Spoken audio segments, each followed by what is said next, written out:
Pessoal, tudo bem? Eu vou explicar um pouquinho para vocês sobre altura de hairline, tá?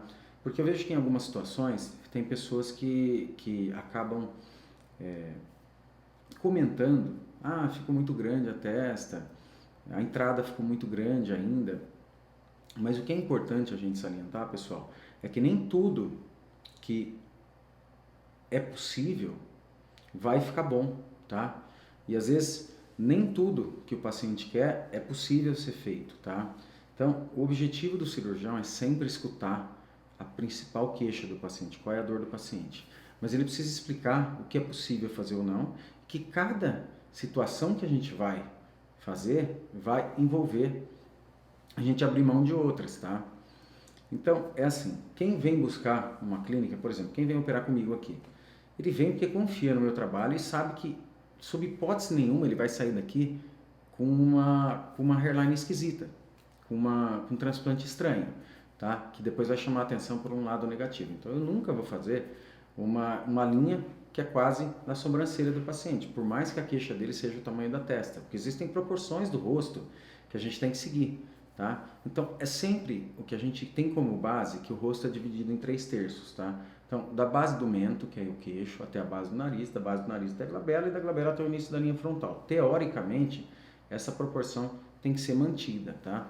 Num caso de rebaixamento de testa, você pode pegar a menor das proporções. Vamos supor que daqui até aqui tenha 7, daqui até aqui tenha 6. Você pode fazer com 6 aqui, tá? Porque você está mantendo uma proporção. Mas não fica bom se você fizer com 5, tá? Vejam, por exemplo, o caso do Sylvester Stallone, que é um cara que eu adoro, tá? Mas acabaram com a cabeça dele, acabaram com o rosto dele.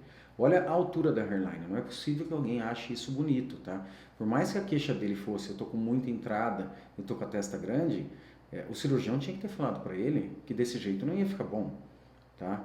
Porque ia chamar a atenção, ao invés de chamar a atenção por ter uma testa grande, vai chamar a atenção por ter uma desproporção do rosto. Fizeram uma linha infantil, tá? Uma linha de uma criança no rosto de uma pessoa madura. Então, acabou com o rosto dele, na minha opinião, e eu acho que a maioria vai concordar, tá? Desconfigurou o rosto dele, desproporcionalizou, tá? Então, o que o cirurgião ele tem que fazer? Primeira coisa, manter as proporções, tá? Por mais que a queixa do paciente seja altura da testa, tudo, você tem que manter as proporções. Agora, no caso, quando é uma calvície extensa, pessoal, por exemplo, nessa situação, tá?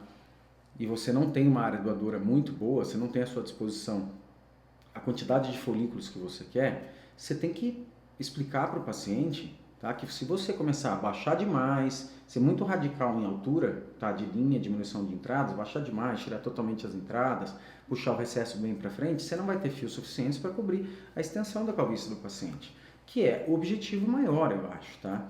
Porque não adianta nada você fazer uma linha baixinha com pouca entrada e depois deixar tudo calvo atrás. Tá? Então vejam o tamanho da linha, o tamanho da calvície que a gente tinha que cobrir. Olha a extensão. Adianta você tirar totalmente a entrada e fazer uma linha baixinha e deixar todo o resto calvo? Não. Então o que a gente faz? A gente faz uma linha um pouco mais conservadora, porque vai ficar bom, entendeu? Mesmo que seja um pouco mais alta, isso aí não vai destoar. Tá? É melhor você fazer uma linha mais conservadora e conseguir preencher muito mais a extensão. Olha o tanto de área que tinha para ser preenchida. Então, uma extensão grande aqui, uma extensão grande aqui. Se eu não deixo essa entrada um pouquinho maior e economizo um pouco no recesso e deixo a linha um pouquinho maior, eu não vou ter fios suficientes para cobrir, tá? Por quê? No caso, o paciente não tem uma área doadora boa. Nossa, parece que tem bastante cabelo. Pessoal, um cabelo extremamente fino, tá? E de baixa densidade. Então, depois que você raspa isso, você percebe que quase não tem nada, tá? E o cabelo fino ainda, você tem que colocar mais próximo às unidades, tá? Para fazer a cobertura. Então, se eu acabo sendo muito radical em altura, eu vou acabar não preenchendo tudo que o paciente precisa. Então, é obrigação do cirurgião, tá? Primeiro, nunca fazer uma coisa que vai deixar o paciente ridículo, tá? Por mais que o paciente queira, o cirurgião ele tem que explicar. Ó, eu sei que tua queixa é a altura, mas se eu passar disso aqui, vai ficar horrível, vai ficar, vai chamar uma atenção negativa. Tá? Quem te olhar vai ver que tem alguma coisa desproporcional, às vezes não percebe que é o cabelo. E outra coisa, fazer um bom planejamento cirúrgico, tá? Você saber a quantidade de unidades foliculares que você tem à disposição e o que você consegue cobrir com aquilo lá. E aí explicar para o paciente, ó, cada modificação que eu fizer, cada 1 centímetro que eu abaixar aqui, cada 1 centímetro que eu tirar das entradas, eu vou gastar tantas unidades. E aí eu vou deixar de preencher alguma região ou então preencherei com menor densidade, entenderam? Então, essa programação é muito importante, tá? O cirurgião saber explicar para o paciente o porquê ele está fazendo daquela forma, tá? E quais são as consequências caso ele não faça daquele jeito.